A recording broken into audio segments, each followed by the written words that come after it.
Hi, I'm Connie Sokol, a national speaker, best-selling author, program founder, and mother of 7, and loving it. I'm reaching and teaching 1 million listeners to live a purposeful, organized, and joyful life. You can too, so let's go. Welcome back. We are doing our DTL, Disciple Thought Leader Spotlight, on Tuesdays so that you can get to know these amazing women and find out what their journeys are to be able to figure out what their purpose is, to find it and then fulfill it and do it as a mom and, because that's what we do, or a woman and. This is how we do it on the daily. We keep our family and our loved ones first, and then we fulfill this other purpose as well, something that God wants us to do, and in all different areas, all different genres. It's been so fun working with all these amazing women, and it's so different for each woman. So today we have our beautiful Angela Meyers. Thanks for being with us, Angela. Thanks for having me. I'm excited to chat with you today. And it is really a kitchen table chat that we have together. So, for those listening, sit back, have a little cup of cocoa, and it's going to be like this. We love to find out people's journeys to finding their purpose, and then also how they're being able to utilize it to help others. So today, let's start right there. Tell us the journey that began. You love to help parents teach their children and help them to raise responsible and respectful children. I think we all feel this desire for that, and we all struggle at different stages of parenting of how to get that in our lives, in our family lives. We want it, we try for things, and then there's the whining, the moaning, the talk back, the pushback, all the things. So take us back. What has drawn you to this whole topic as a parent educator? What's drawn you to this idea of, I really yearn to help parents learn how to use tools that they can get results and get them quickly and change the dynamics in their family and even legacies? Sure. I really love the quote by Harold B. Lee, where he says, the most important work you or I will ever do will be within the walls of our own homes. And I think that is so true. There's nothing else that's as important as those relationships and raising those children. And yet, I think that once we get into parenting, all of a sudden, I think most of us wake up and say, oh my gosh, this is so much harder than I thought it was going to be. What did I get myself into? And I feel like that we come to that point, we feel that way, and we're grasping for help. We want to learn, we want to know what to do. And I have an education in parenting, that type of thing. And I found myself saying, I'm supposed to know what I'm doing. And it's so dang hard. And so I want to help parents find those tools, find those principles that will help them know what they're doing in their parenting. So they're not parenting by default, just what they've seen or what they've learned in their past, but they're parenting by design with tools and strategies and things that are not hard to use, but can make a huge difference. That's so fantastic. And I love that point that you make. You're always talking about this baton that's been passed and being able to do it better, do it differently. And I love the point you make that they can be simple things. And you have your master's in this, in parenting education, and being able to say, okay, let's go deeper and figure out where the obstacles are and where the disconnect is, right? Because most every person that I meet, they want to be a good parent. They want to be the best parent they can be. So there's a disconnect between what we're doing and the result that we're getting. What do you see as sometimes the biggest disconnect or the biggest challenge to knowing what to do and then getting the result of that doing, or making it be a better situation or better applied? I think the biggest thing to keep in mind is that there are principles that have been tested, tried, proved out. They're kind of eternal principles that really work. And so, first of all, knowing what those principles are is a huge thing. Because if you don't know what you're doing wrong, or you don't know what else you can do, you really don't have a lot of options. Mm-hmm. So knowing what those principles are, and then after that, learning how to apply them, because we all know that just knowing something doesn't make it happen. Like, I know how I'm supposed to eat to lose weight, but that doesn't make it happen. So what makes it happen is when you get those tools that it's an actual how to do it. How do you put the principles into practice? I know it in my head, but what do I need to do as a parent to change the way that I'm parenting so that my kids can respond in a positive way, so that they can become the respectful, responsible kids that I know they can be and that I want them to be. And yet sometimes it's so hard because there is that disconnect. So I think knowing the principles and then finding those specific tools that will help just flip the switch, make the change, make it happen. So we're not just struggling, hitting our heads against the wall. Exactly. And that's what gets so discouraging as a parent, where you find yourself, I'm doing the right things, but I'm not getting the result. So you had this experience in your own life. Take us back to, you're getting your master's, and you decide that working with your own children and things like that, and seeing other people's children and saying, there's a better way to do this. So you started working on a program on being able to develop something that would help take these principles and give them tools. Tell us how that process worked. Were you just so fed up, or were you just like, oh, I found these cool tools? Like, what was the genesis of that? Well, as I mentioned just a few minutes ago, I was overwhelmed, and I thought, I'm supposed to know what I'm doing.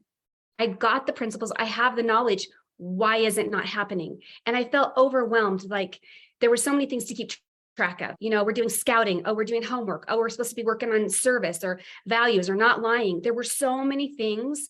I couldn't keep track of them all. And I have special needs children also. So that was thrown into the mix. And so I thought, I need something. I need some way to make sure that there's a system in place so that I'm not tearing my hair out all the time, so that I can trust my system and know that because everything is set up ahead of time, that it will happen like it's supposed to. So I took all the principles, all the knowledge I had from my master's program, and I dumped it all into my Kudos for Kids system. And basically it covers everything from teaching your kids to talk respectfully, to learning how to work and do chores, how to have family unity and set goals. It encompasses all those things. And I threw them into this one program. And it's really super simple for parents every night to just change the cards on the chart for the next things to happen for the following day. And so it's very simple. So I took everything I knew, dumped it into a program, and it gave me relief. It gave me the ability to enjoy my kids more and not be so worried and so focused on, okay, what are we doing at this minute?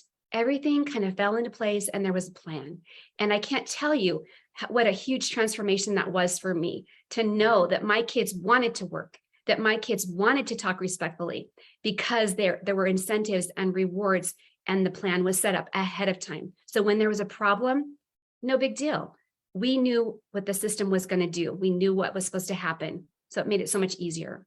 That is so genius, because that is the bane of a parent's life, is trying to help this to be not just I'm telling you or I'm talking at you or whatever, but getting them to want to do those things, to understand the deeper reason, even if they don't understand it just yet at their age level, but they understand it to a degree to at least be like, I want to do X, Y, and Z. Do you have an experience that comes to mind that as you taught your kids and use systems and apply these principles and use the tools, is there a moment that you remember where you're like, oh my gosh, this is working. Like, this is so working.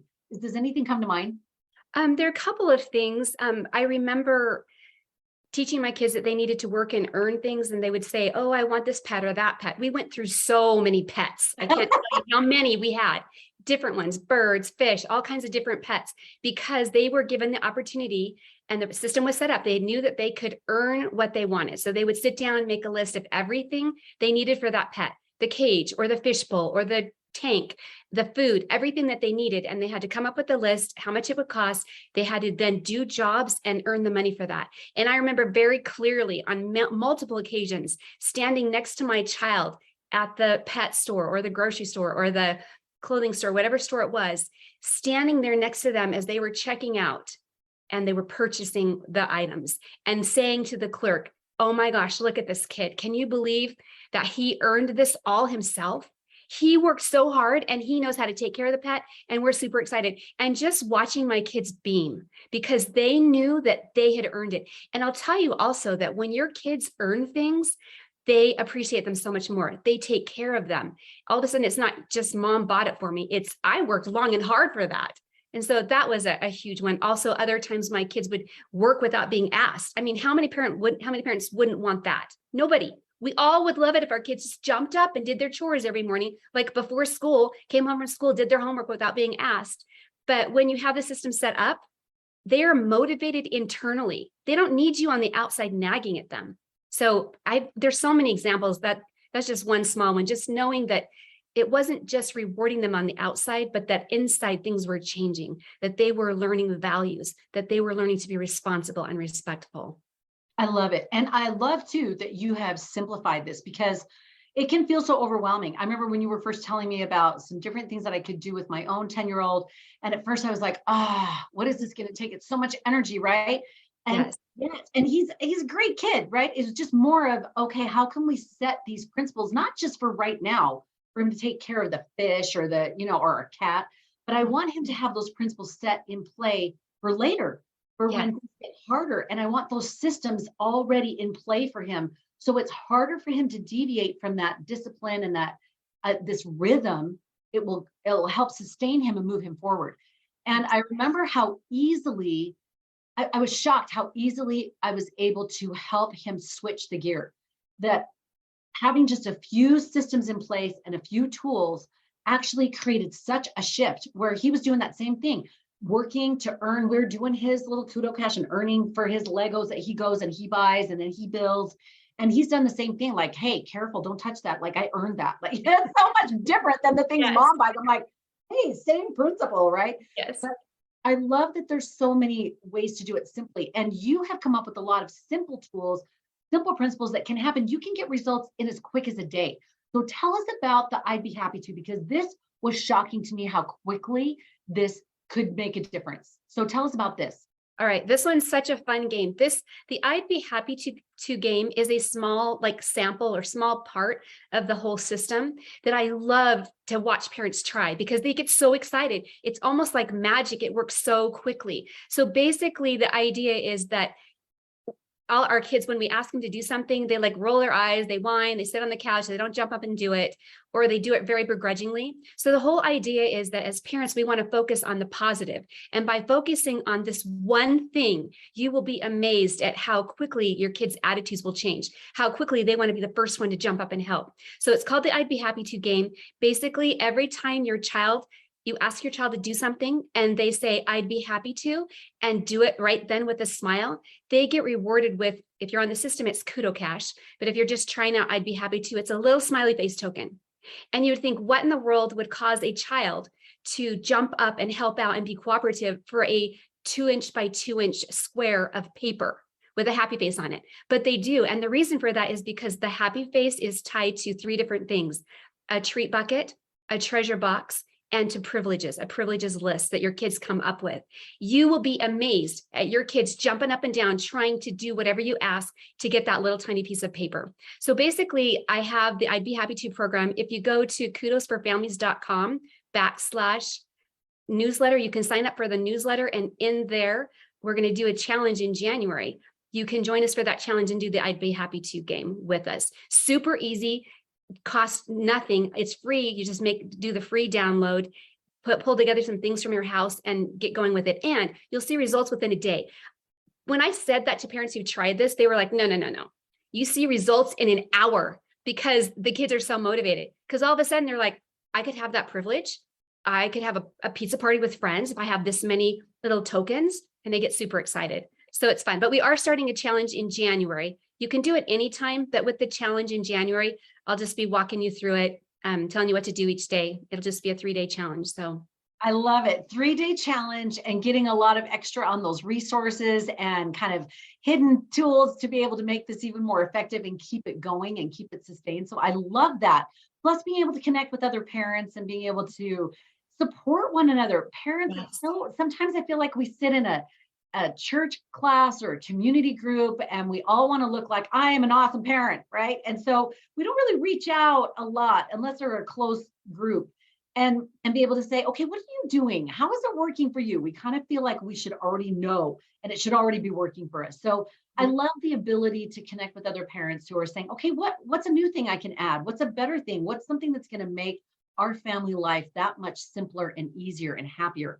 So I love it. So again, if you want to, we'll put that in the notes below, but it's Kudos for Families /newsletter, and you can check it out there and you'll get all the scoops. And as you're, we've come into a little close here. As you've gone through that, you did the program and you've been teaching, your dad has had these principles. You've added your principles to it that has made it your own. You're now a speaker. You now speak at conferences and classes and all different things. And you're sharing these tips and tools with other parents. Is there an experience or something someone has shared with you that has made you feel like, wow, yes, I can see that this is working, where they started with the child that was here and the child was able to get here because of just these simple tools? Yes, I think there's so many examples because they're eternal principles that work when parents apply them. It's like I said, it's kind of magical. I'm trying to think. I know that one family that I know, they've done the I'd Be Happy to game, and their lives, they said, are never going to be the same, because now instead of begging and pleading, the kids are just volunteering and helping. They don't even need to be rewarded with the I'd Be Happy to tokens. They just have that spirit of cooperation, that spirit of wanting to help, because they've learned through these little pieces of paper that there is meaning behind it. And it's not just to earn things, it's actually because they want to be good, they want to help, and they want to work out. I've seen parents who have taken kids who are difficult kids. This works with kids with Asperger's or autism because they like to have that chart. They like to have the routine. They like to have the boundaries set. And so it works really well. I know one child who didn't want to do something, so the parents just put it on the list. It's like, I am not going to vacuum. I am not going to vacuum. And the parents just quietly added the card to the chart. And all of a sudden, the next day they noticed, oh yeah, he's vacuuming. He's doing his chores, because he couldn't not do it because it was on his little ring on the chart. So it works so well. And I think it's important that our kids are learning these things young, because we want them to grow up to be successful and happy adults. And yet we're not training them when they're young. All of a sudden they're 18, they're leaving home and they fail because we've given them everything and done everything for them. But through the proper tools and systems and things, you can get responsible, respectful kids. And it's not that hard. It's not. And I love that point. It is so possible. It's just the right principles and tools and a very simple system, and getting that system in place. I love it. Angela, this is so inspiring. And I have to say, I've noticed one other thing that I've noticed is that even though I was focused on this for my 10-year-old, I've noticed that my other children have picked up on it too, even though I just mainly have my 17-year-old at home now. I've noticed that she has been more helpful. She has been more thoughtful. Just this morning, I was out plowing the driveway and she's shoveling the walk. I didn't even have to ask her. And she's in her fit for school, right? And usually that's like, hey, I don't want to do anything because I'm ready for school. And she just started shoveling. I didn't even have to ask. And there's no kudo thing. There's no anything that's in the mix for her, but she's had that experience and she sees that. And the feel in our home has been very much that culture of we help, we share, I'd be happy to. Yes. And I think it's amazing how that can just domino effect through the family. Angela, thank you so much. If people want to reach you and connect with you, what's the best way for them to do that?